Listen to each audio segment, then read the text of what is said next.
कहते हैं कि बदलाव ये प्रकृति का नियम है। आज नेहा और उसका परिवार ने फिर एक बार अपना घर बदला था। ये बदलाव हमेशा जैसा ही था। नई जगह, नए लोग, नए दोस्त बनाना बहुत मुश्किल था। 16 साल की नेहा को अब नए लोगों से दोस्ती करना मुश्किल हो रहा था। नेहा के छोटे भाई बहन जो कि जुड़वा थे, उनको इससे कोई तकलीफ नहीं थी।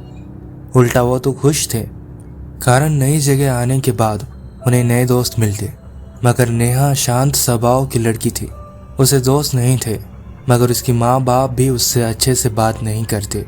नेहा को अपने रूम में ही पूरा दिन रहना पड़ता। नए घर में आने के बाद भी उसे सबसे आखिर का रूम मिला था। पूरा घर जहाँ खत्म होता है वहाँ उसका रूम का दरवाज़ा था।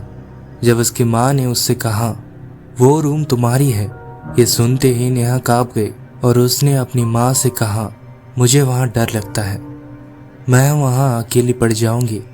उसकी माँ ने उसे समझाया कि नया घर है और वो रूम सबसे बड़ा है, इसलिए वो तुम्हें दिया गया है। मगर नेहा को पता था कि सब उसे अपने से दूर रखने के लिए वो रूम दिया है, कारण कोई भी उसे पसंद नहीं करता था। पहली रात आई, दिन भर उस रूम में नेहा नहीं जाती थी। अब उसी रूम में उसे सोने जाना था। हमेशा की तरह नेहा की माँ ने उसे हल्दी का दूध ला कर दिया। नेहा ने वो दूध पिया और डरते हुए उसी रूम में सोने को गई। फिर भी वो आंखें बंद करके उस बेड पर लेट गई। उस रूम में शांति थी। खिड़की के बाहर पेड़ों के पत्तों की आवाज से वो डर रहे थे। फिर भी नेहा सोने की कोशिश कर रही थी। उसने दरवाजे की तरफ मुंह किया तो उसे दरवाजे के बाहर कोई खड़ा हुआ दिखा, मगर उसने नजरअंदाज कर दिया। कारण कुछ भी हो, उसे हर रात इसी रूम में सोना था। थोड़ा समय हुआ, अभी दरवाजे के बाहर कोई खड़ा होकर कुछ बड़बड़ा रहा था और उसका नाम ले रहा था। नेहा, नेहा, नेहा। ऐसा आभास उसे हो रहा था। नेहा को अब नींद आने लगी थी। अब वो आंखें बंद कर गहरी नींद में सो गई। सुबह हुई। नेहा नहा धोकर उसके रूम से बाहर आई और आकर कल रात को जो उसके साथ हुआ वो सभी नेहा ने उसकी माँ को बताया। पर हमेशा की तरह उसकी माँ ने नेहा की बातों को अनसुना कर दिया। पुराना घर है, चूहे वगैरह हो गए, या रात को हवा बहुत थी, उसकी वजह से ऐसा आभास हो सकता है। ऐसा बताकर नेहा की माँ ने उसकी बातों को टाल दिया।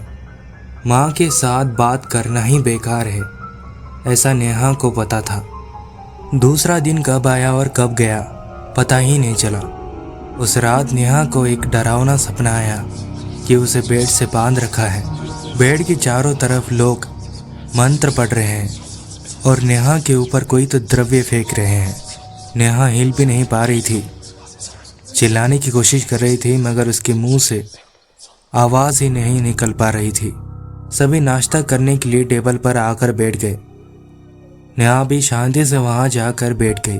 उसकी छोटी बहन नैना ने उससे पूछा, तुम्हें अब भी वो आवाज़ आती है क्या? नेहा घबरा गई। वहां बैठे सभी उसी की तरफ आश्चर्य से देख रहे थे।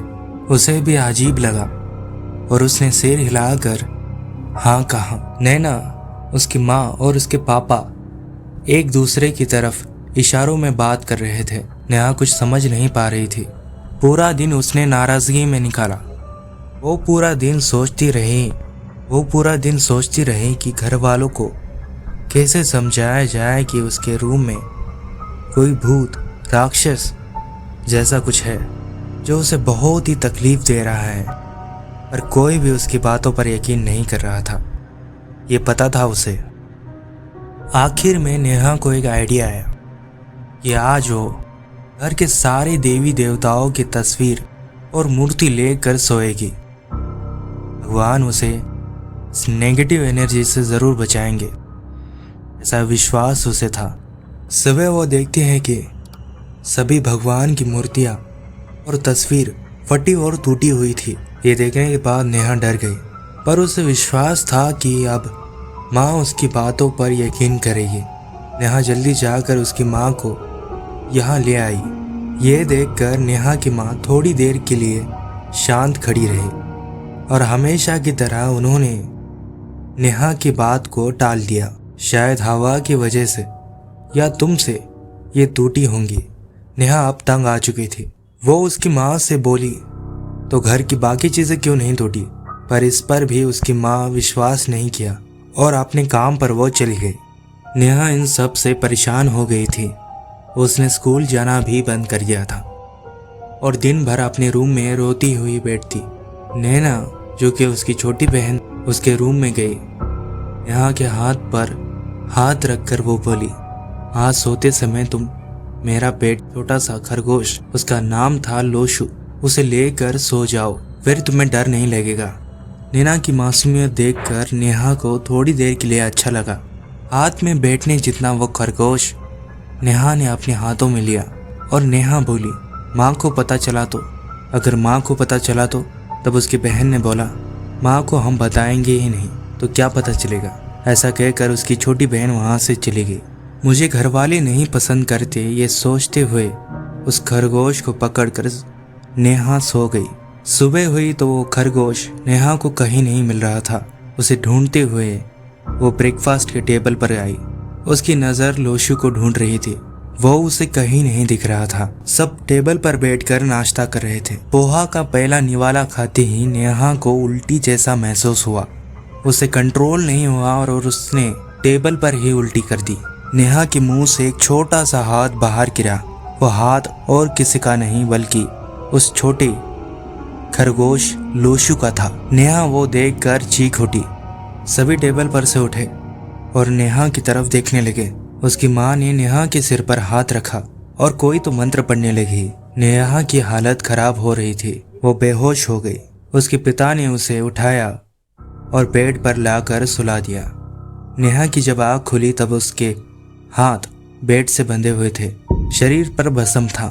पानी मंत्र भस्म पढ़कर उसके ऊपर डाले जा रहे थे। नेहा ये सब देखकर घबरा गई और जोर जोर से रोने लगी। नेहा ने अपने माता पिता से सवाल पूछा, क्या मैं आप सबको पसंद नहीं? क्या मुझे क्यों सब दर्द दे रहे हैं?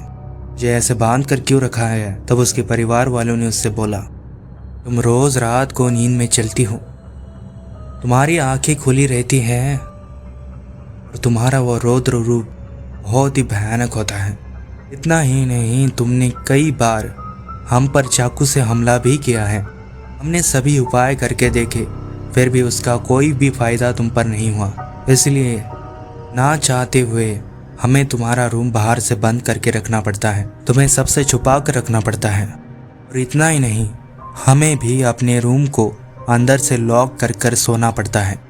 तुम गहरी नींद में सो जाओ, इसीलिए तुम गहरी नींद में सो जाओ और तुम्हारे वो रौद्र रूप किसी को ना पता चले। इसलिए हम रोज रात को तुम्हें हल्दी के दूध में नींद की गोलियां मिलाकर देते हैं। तुम्हें रात का कुछ भी याद नहीं रहता। तुमने आज तक कई बार पड़ोसियों पर हमला किया है। इसी वजह से हमें बार बार घर बदलना पड़ता है। ये सब सुनकर नेहा एकदम शांत हो गई। उसे विश्वास ही नहीं हो रहा था कि घर वाले उसे नापसंद नहीं करते थे, बल्कि वो तो उससे ही डरते थे। और इतने दिन उसे जो आभास हो रहा था कि उसके रूम में भूत या राक्षस है, वो और कोई नहीं बल्कि वो खुद थी।